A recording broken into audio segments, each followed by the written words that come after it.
الفاظ ہی سب کچھ ہوتے ہیں، دل جیت بھی لیتے ہیں اور دل چیر بھی لیتے ہیں۔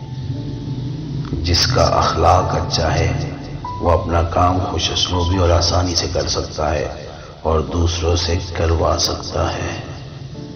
کسی کے اخلاق اور دیانتداری پر اس وقت تک اعتماد نہ کرو جب تک تم اس کو غصے اور طمع کی حالت میں نہ دیکھو۔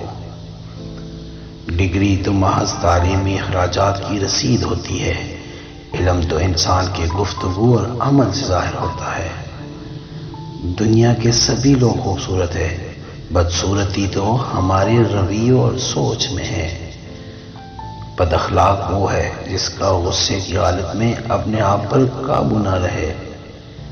جو عبادت اللہ اور کردار پر اثر انداز نہ ہو سکے اس عبادت سے سوائے مشقت کے کچھ حاصل نہیں ہوتا۔ میں جیسے جیسے لوگوں سے ملتا گیا میرا ایمان بھی مضبوط ہوتا گیا کہ اخلاق بھی رزق ہے جو قسمت والوں کو ہی ملتا ہے۔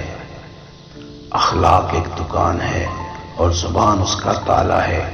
تالا کھلتا ہے تو معلوم ہوتا ہے کہ دکان سونے کی ہے یا کوئلے کی۔